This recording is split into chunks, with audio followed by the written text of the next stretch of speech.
All right, welcome to folding a dragon's eye origami. So you want to start with a big piece of paper, any color except black, because you're going to be using black to make drawings on it later. I'm using yellow. It's just a random piece of construction paper that I pulled out of my packet. But if you have printer paper or even notebook paper, that would work for this too. So first thing you want to do is start with it being a square. This is obviously a rectangle. So how do I turn it into a square? Well, fold from one corner to the side. So I'm going to grab from the bottom here. My paper is currently horizontal, so it's longer than it is tall. So I'm grabbing from the bottom right, and I'm just going to roll that up here. And what you want to do is align it right with the side. And if you keep going, boop, it'll end right at the corner perfectly. So instead of trying to smush it all the way down at one time because it'll probably curl up or rip, what I'm going to do is start from this edge where I just rolled it up and come straight to the center. If you pinch right here, you can slide one finger up and then back down, and there's no bumpiness. It's like a perfect fold. So what you want to do to make it a square is cut along this line. If you have scissors, this is the best time to use them, but let's just say that you don't. All right, so I'm going to just gently trace it with my pencil so that I don't have to refold in case I lose it. And what you can do now is open this up. And so here's our square that we're going to keep. So we're not going to do anything with that, but we need to get rid of this rectangle. Go ahead and fold along that line. So I like to flip my paper over and kind of just bend it real slow like this. And as I roll, you kind of can't see it because of the light, but as I roll it to the edge, I'm going to stop as soon as I think I'm pretty close to that line. It doesn't have to be perfect. Same technique before. You can already see the paper is starting to bend up right here. I'm just going to slide my finger to the center, go up once and then down. And you can see it's a little crooked. There's some pencil here, no pencil down here. It's not a big deal. So use your fingernail, or if you don't have your fingernail, the hard edge of something. So sometimes you can use the side of your pencil or a penny or a coin. Press down along that crease really hard. Get it nice and tight. And then flip it over, unfold it, flip it, fold it the opposite direction, and do the same thing. You do that a couple of times. What you're doing is you are weakening the part of the paper that is bending right there. So I've crisped that side up. I'm going to flip it over one more time and do it again. And depending on the kind of paper you're using, at this point, it might already start breaking. If you're using notebook paper or maybe copy paper, it might start ripping already. You can kind of see mine is. So here's what the very last step is. After you've bent it a couple of different times, go ahead and open it up. And you're going to hold down really firmly on that big square that we want to save. So you're going to hold down right here. I like to kind of overlap my finger with the top of the paper here. And then with this hand, you're going to pull, and you pull out. Okay, so away, totally away, and then like slightly down. If you pull straight down, the paper is going to go over here and it's going to rip, and it's not going to be a perfect line. So you don't want to go straight down. Instead, you want to go out, and it's going to start to pull. Now you'll feel it loosen. So if your pressure is not even right here, it could rip and it could shred the other direction. So you want to slide your hand down and pull really gently out to the side. Don't try to do it all at once. If your hand is not strong enough, you can use a book. All right, so put your book in place. And I like to line it up almost exactly where the fold is. Press down. Now you can apply more pressure and you can keep pulling, and you're going to get a really straight line. So that's a great way to cut this piece off if you don't have scissors. All right, so this, save it for another project, turn it into a bookmark, set it aside. It does not belong here anymore. All right, here's our perfect square. So we already have one fold going diagonally, which is perfect because that's exactly how we start. So now we need to fold the other direction. We want to make sure that both of our folds are going in. So I kind of like to fold this just to make sure I know which part is top, and then I'm going to do it again. Flip this over, corner to corner. So again, I'm not trying to do it all at once. I'm slowly rolling my paper until the two corners meet. Doesn't have to be perfect, but pretty close. And then I'm going to slide my finger down to the middle, then to the sides. All right, and you can switch hands. You just never want to lose your grip. So if you're going to switch hands, make sure the other hand is already holding it down before you go. All right. So we can open it up back up. We kind of have like a little kite thing going, which is perfect. Flip it over. All right, so now it's kind of pulling up almost like a little like bowl. Okay, so take one of the corners. I'm going to start with my bottom corner here, and we're going to line it up to the center. Boop. Boop. Okay, unfold this guy. This is my new line. Fold this little dude up right to that line. Little corner to the center line. All right. So now I should be able to go like this, folding it up one more time. If I fold it up again, I'm going to try really hard to line it up to the center. It might overlap a little bit. That's okay. So slide out to the side, and you can kind of see what I mean by overlapping. I mean, it's like really a minute detail here, but let me see if I can focus in on that for you so you can see. Ooh, it really doesn't want to focus.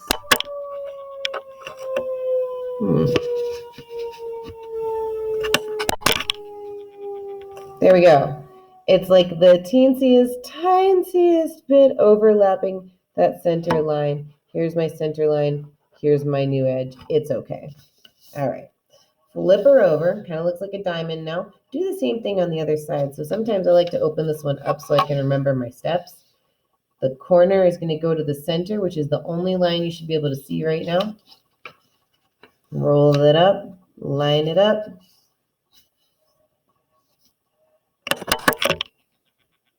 Alrighty, unfold, new horizontal line.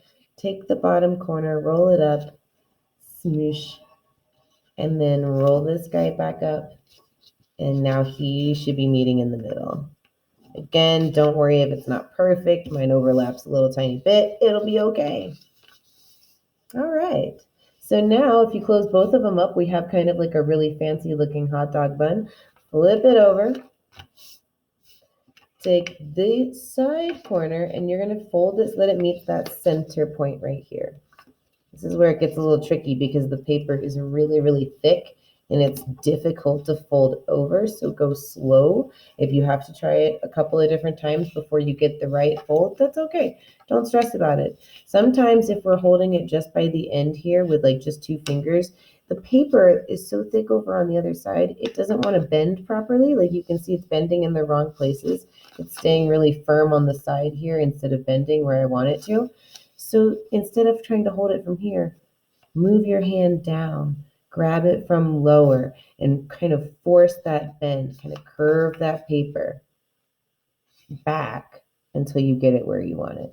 Keeping a lot of pressure on your paper while it's on the table will keep those folds crisp.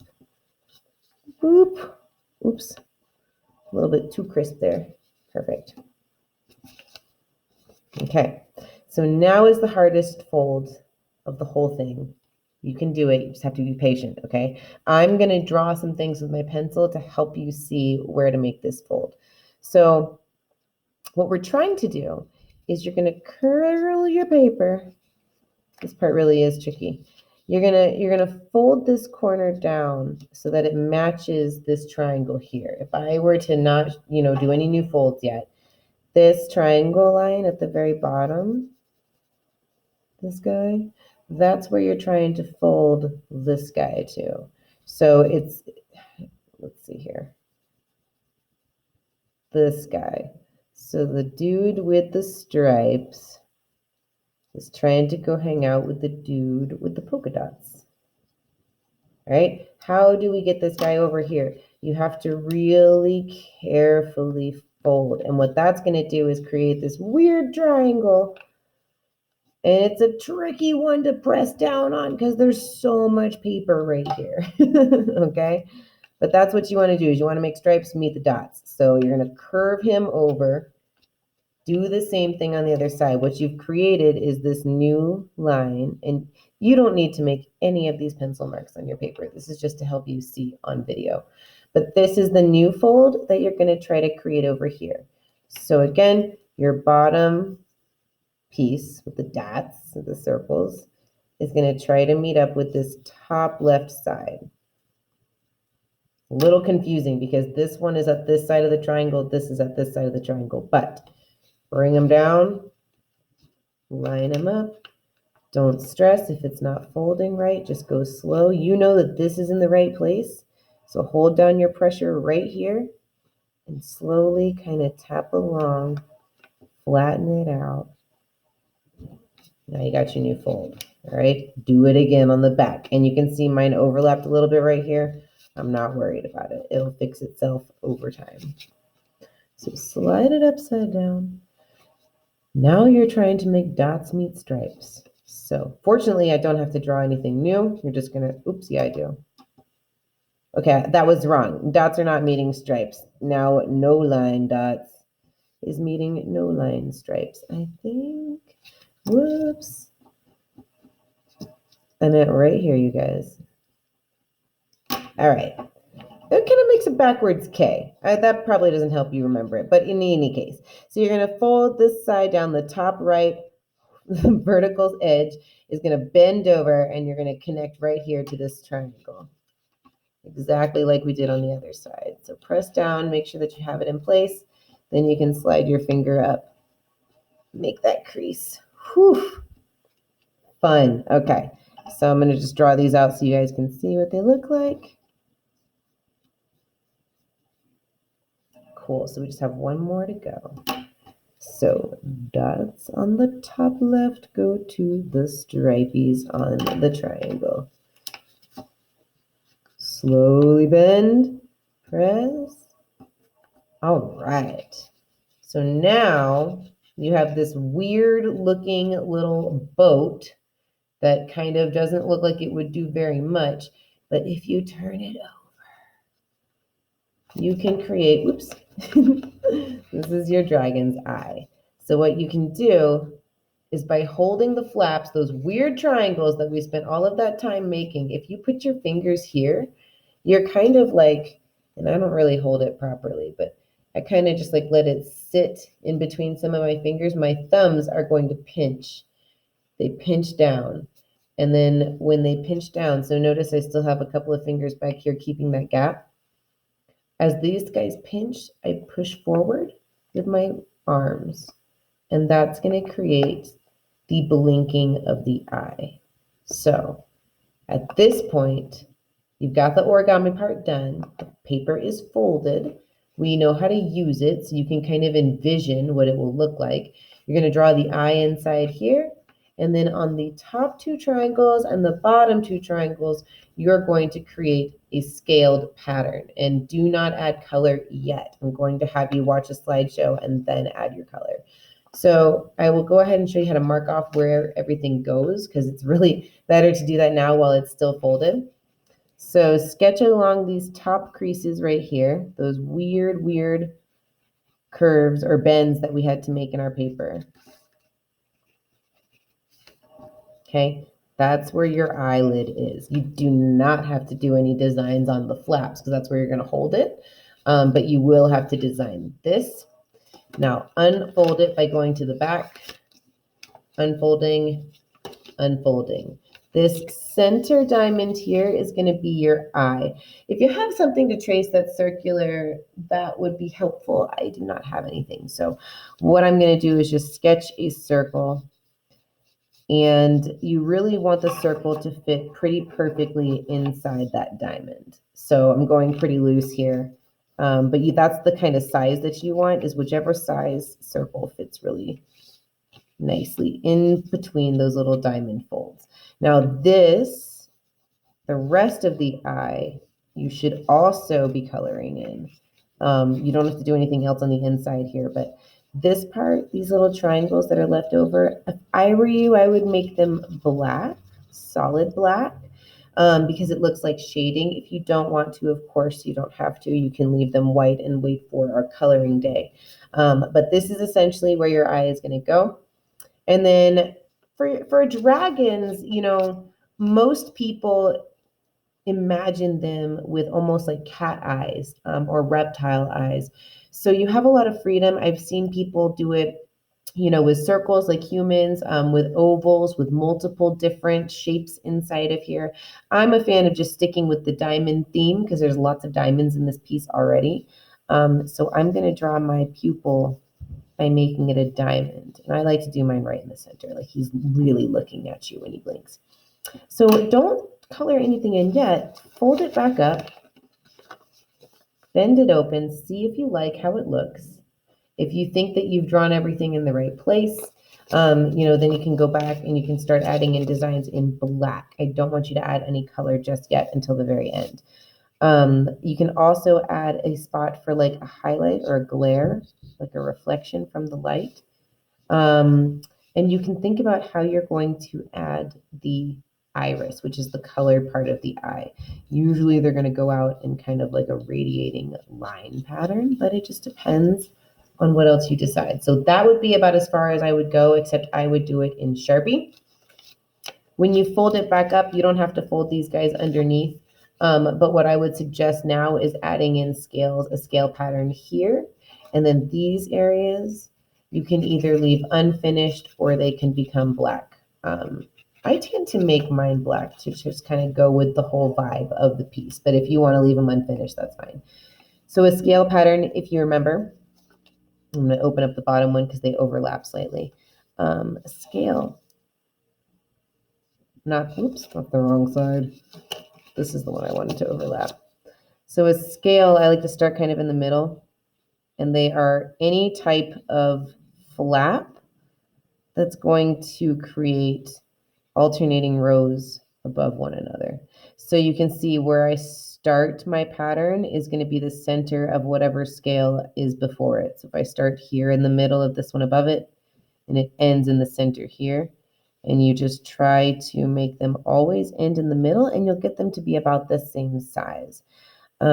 Keep it going over the edge though, and this is not a stop in the pattern. It should actually continue on this way as well.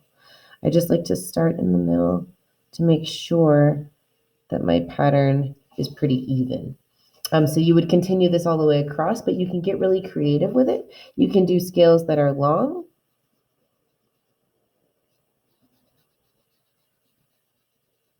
You can do some scales that are big and then little, and maybe some that overlap on one another. You can do little scales that go around a bigger scale. So you have a lot of choices here with how you would like to decorate your scale design. Just make sure that you're not leaving any gaps. So anywhere that there would be a scale up into this line, you need to make sure that it's drawn. And you're going to do that in all 4 of these triangles so that the whole front of your piece is going to be scaled and the inside is an eye. At that point, stop. You can trace everything in black marker if you want to, but do not add color until you have viewed the next part of the slideshow.